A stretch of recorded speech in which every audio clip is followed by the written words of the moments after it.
What's going on? Welcome. My name is Chris Delaney. If you've never seen my content before, this is my first video ever on YouTube. Really stoked about this. This is a huge moment for me. So as you can see, this is very simple. There's no like special lighting or anything else because I didn't want any excuses to stop me from making this. But I'm the founder of The Intentional Connector.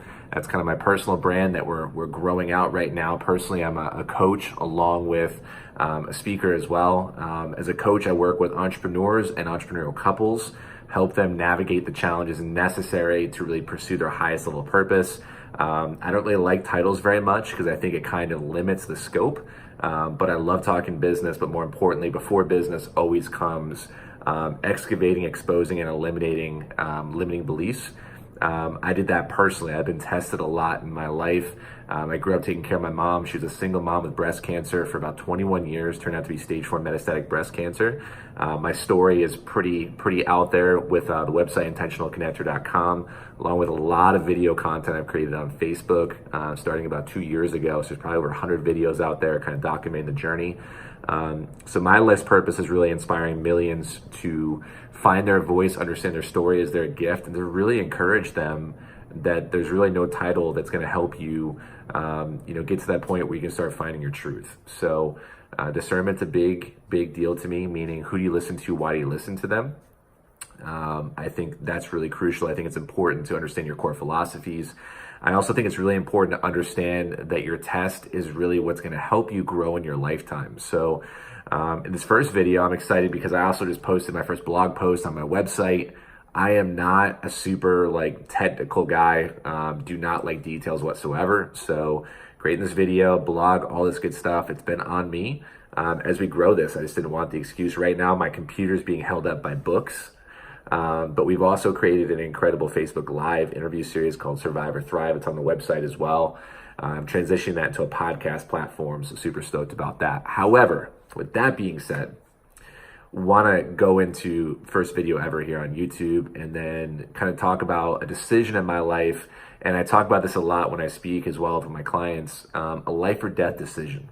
And it sounds a little intense because it should be. We're talking about life. We're talking about really understanding who we are and why we're here and leading a life of intention. And intention to me is about purpose. It's about deliberateness. And how much intention should you have in your life? I think you should have as much as you can, right? I think you should have as much as your mindset allows you to have. We talk so much about mindset, but understanding that if you're watching this now, I'm going to let you know that by the end of this, you're going to be aware, meaning you're now going to be aware of a choice to make. And it's up to you to go on the journey of discovery in your own truth. I don't believe that there's any such thing as expertise. I think we're all just practicing out here trying to find the best answer. So I want to share a quick story with you. You tell me if you resonate with it. So a little bit under 2 years ago, I had just moved to Midland, Texas, West Texas, way out there. I'm from upstate New York originally. I had moved there from Savannah, Georgia, where I left my corporate career. Also went through a divorce. Pretty big time in my life. It was probably the second time in my life I'd hit a rock bottom defining moment. Talk about that a lot in the Survive or Thrive series. And I really used it as an opportunity, as a launching pad, not a landing pad, meaning I could have easily used it as an opportunity to lick my wounds and to kind of slow down and reevaluate. Instead, I don't remember who said this, but somebody had said, you're pushed by pain until you're pulled by vision. And that's really where I was at. I had no idea what I was going to do. I became an entrepreneur out of necessity because I applied for jobs and nobody hired me. And so I really had to kind of get out there and understand what it meant to really bring value to people and connect with them. I think the concept of bringing value to people is vastly overused nowadays. So for me, value was time, proximity, attention, resources. I literally went to people and asked them, what do you need? How can I help? And I went out in search of it instead of what I wanted. And it allowed me to create some unbelievable relationships that to this day have completely transformed my life and have allowed me to pursue my passion. So about 4 months after going into West Texas in February, or actually March of 2017, things were going pretty well. I had been there broke, started this business in the insurance world, and I was having a great financial year, probably one of the best I've ever had in my entire life up to that point. And it was on my own efforts, right? I was out there meeting relationships, building relationships, meeting people. And I still felt like there was something I wasn't addressing that was coming to the surface over time. So a really good friend of mine actually asked me to go out to an event there in the Permian Basin, and it was put on by a Ford dealership out there, and it was a leadership event. And I had not read any of the books or any of that other stuff that I have now. And so it turned out to be John C. Maxwell and Andy Stanley and a few other people. And I had no idea who John C. Maxwell was. That's how clueless I was. And I remember sitting there and listening to John speak. And, obviously he had a great background in ministry and all these incredible things and accolades and whatnot. And so I just listened to him speak, and he talked about his book at the time, Limitless, Blowing the Lid Off Your Capacity. And he just spoke some truth to me that resonated with me in my life. And one of the things he said was, average people want you to stay average, not because they don't like you, but because it makes them fearful about their own personal growth. It's like crabs in a pot, right? When crabs get boiled to death, they don't realize they're being boiled because the water slowly creeps up until they die. And one crab will try to get out, and the rest, not for any other reason, and they're like, where are you going? They're going to pull them down, and they're all going to die together. And that's so much like people in our world. Second thing he said was about the concept of scarcity and abundance that I took away from that as like one of the cornerstones of my personal philosophy. And that was abundance, meaning you play all out to win in every area of your life, not just financially, because there's limitless resources out there. So you play all out to win. Or scarcity, which is playing not to lose. Happens a lot in sports, he talked about, because I remember 2017, the Super Bowl between the Falcons and the Patriots. Patriots went in with like a 4-touchdown deficit.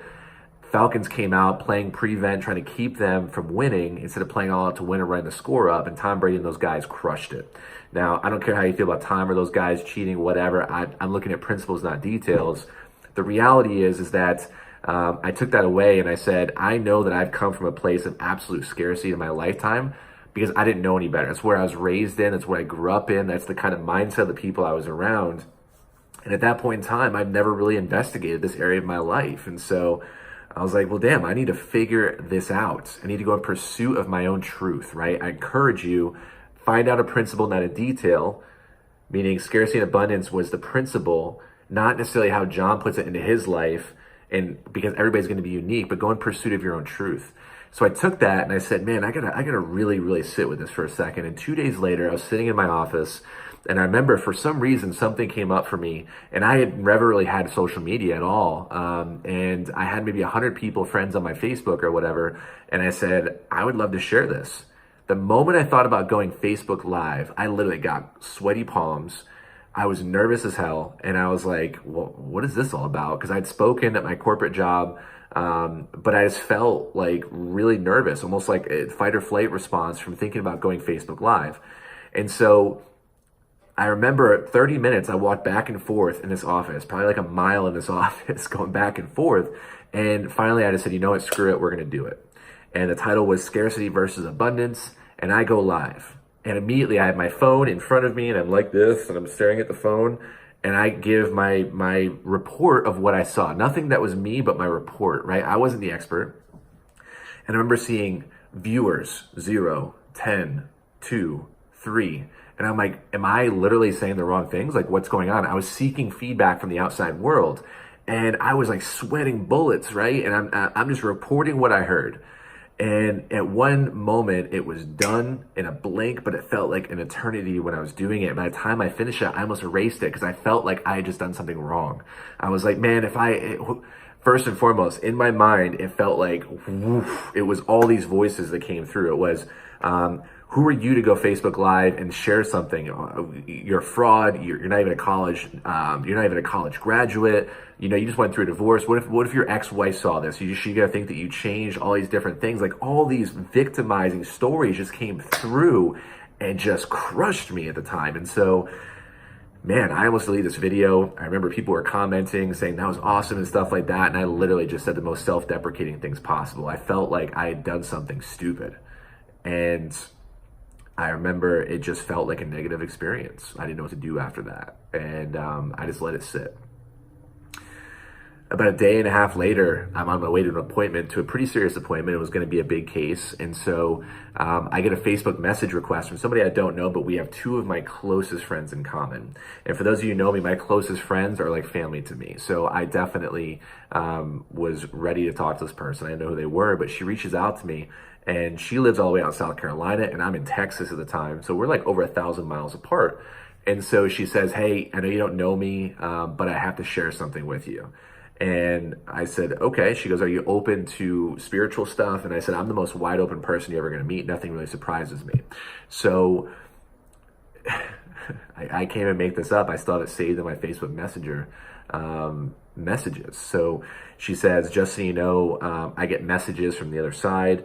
And my story is not public at this time. Nobody really knows about my mom passing much until months later." She said, "I'm getting a message. It's very strong. It has to come to you. I don't have any choice." She goes, "Are you ready?" And I said, "Sure." She said, "This woman needs you to know that you've second guessed yourself for such a long time, and you want people to like you, but you're enough already. You're perfect the way that you are, and you need to receive that, and you need to love yourself the way that others see you." And I sat there for a second because I was riding shotgun with my partner, and I was like, I don't even know what this is all about. Like, what's happening? And it just hit me like a ton of bricks. And then she said, "How did she pass?" And I said, "It was cancer." And she goes, "That makes sense. That's what she's showing me." And she said to me that if you don't start loving yourself and taking care of yourself, that you're going to get sick just like she was, and you're going to die the way that she died. Whoa. I mean, to this day, it still blows my mind that this happened. And so I literally took the rest of the day off and did something I've never done before, which was take care of myself at that the best I knew how at that time. I went and got cryotherapy. I went and got a compression session, had a drink, and just sat with my thoughts and wrote for the first time in a while. So I'd had this experience of going live, limiting beliefs. All of a sudden, this comes in. No coincidence that all of a sudden all this stuff is coming together now. And I started realizing something. I was at this defining moment in my life where I was being tested in something I had just learned. Was I playing all out to win, or was I playing just simply not to lose? How many times in my life have I gotten to that point where I was on the verge of doing something that was in alignment with my purpose that I didn't even know at the time? Because you just don't know what you don't know most of the time. And what was about to happen? So I had to make a decision, and I said to myself, no matter what, I have to take this into consideration and really take care of myself, but also address the stuff that's coming up, because my desire is to speak, is to motivate, is to do more for other people, and really get rid of this dialogue that was in my mind that I wasn't good enough, that I was a terrible person, because I wasn't a college graduate, all these stories that I was telling myself that were just destroying me. And if you can relate to that, definitely I encourage you to let me know, because that is, I believe, the prevailing dialogue that's happening for so many people. So another day goes by, and I'm getting ready to go to a networking event the following night. And I'm sitting on the balcony of my apartment, and I'm looking out in the expanses of in between Midland and Odessa, Texas. And if you've ever been out there, it's like the flattest place in the country. And you can see for miles, you can see some beautiful sunrises, sunsets, and the sun just hangs. And it's really peaceful. Now, if you grew up there, I can understand. You're probably like, I don't want to be there. If you live there for a little while, I mean, you have to really be in tune with that stuff to really see it. And so I'm sitting there for a second, and then I felt compelled to go live again. And it wasn't for any other reason that I wanted to share more about this journey of scarcity and abundance. And I was like, I feel like that's what's calling me. I got to push that piece. And I put the title down together. And the next thing that came to my mind was, yeah, don't look like an idiot again. Don't look constipated. And I was like, damn, like what's going on here? And so I had a choice right then and there. I could choose to contract and get small and be scarce. Because when we're scarce, we're small. Our energetic field is so small. And we start allowing these voices to come in that don't even matter anymore. And they stop us from taking that next step, which is the most important step. Or I could be abundant and play all to win and just go for it and just see what happens. So I decided to play all out, and I kicked that fear's ass, and I went live. It wasn't pretty. It wasn't perfect. Much like this video isn't pretty or perfect. It's the best I could do, and just delivered the message. Because if we're caught up in the delivery of the message versus the truth behind it, does this message resonate with your heart and your mind? Can't just be your mind, because we can be baffled in our mind by what looks good, what looks perfect, or do we go in pursuit of our truth when we start feeling it somewhere deep? And so I ask you to consider that for yourself. 2 years later, here I am, over 100 Facebook Live videos. We started a Facebook Live series that's generated thousands, tens of thousands of views. We've had incredible people share their story, people who talked about building million-dollar businesses, people who've parented incredible families, people who have launched incredible projects, and we're just getting started. We've traveled over 15,000 miles. We've spoken to thousands of people. We've been training in different events. We've done all these different things, and we're just getting started. All because of that decision to not let your past dictate where you are, to address that limiting belief and start to restructure, to excavate, expose, and eliminate. And that's what I'm here to do. And I don't know what that is for you and what you're trying to accomplish, but I can almost guarantee that there are moments in your life where you've been exposed to these different things and you're trying to figure that piece out for yourself. And it's not always the shiny thing that's the answer, because only you have your answers and your truth. So I'm in pursuit of my truth, and I feel like I'm getting closer and closer to it because I'm focused on it. And every single person I talk to reflects my ability to do so. So in this life, you have a choice. You can choose to live and die in that paradigm of being victimized by the things that you've experienced, because you're never going to grow out of it. You'll continue to cycle in and out. Or you can start to go and say, I understand better. When we know better, we'll do better. And equip yourself with the right information and the right abilities to tap into who you really are and go after the uniqueness that is you. Listen, an entrepreneur is just a title. A coach, a speaker, it's just a title. There's no expertise. We're all just trying to figure this thing out. Are you going to let not having stands or videography skills or editing skills to stop you from delivering your message? You never know how beautiful that message could be and whose life it could change. So with that being said, I really hope that if this resonates with you, that we connect in some way, shape, or form. I have the website, intentionalconnector.com. There's so much free content out there. I'm really excited about this step because I've been allowing my limiting beliefs, because there's always new devils at new levels, to stop me from doing this. And so I hope that I encourage you by living in courage, by sharing my story, because I believe that we just need to see the example first, and that opens the way for other people, right? So with that being said, I want to close this out by the way I close out all my videos, by affirming you. You are enough. You are more than worthy. You are infinite potential, and you are here to express what you already have inside you. It is now time to dig in, find it, and let it shine, baby. I'm serious about that. So with that being said, I love anybody who sees this message, and I would love to connect with you in some way, shape, or form, because greatness is not a matter of chance. It's a matter of intention. I'll talk to you soon.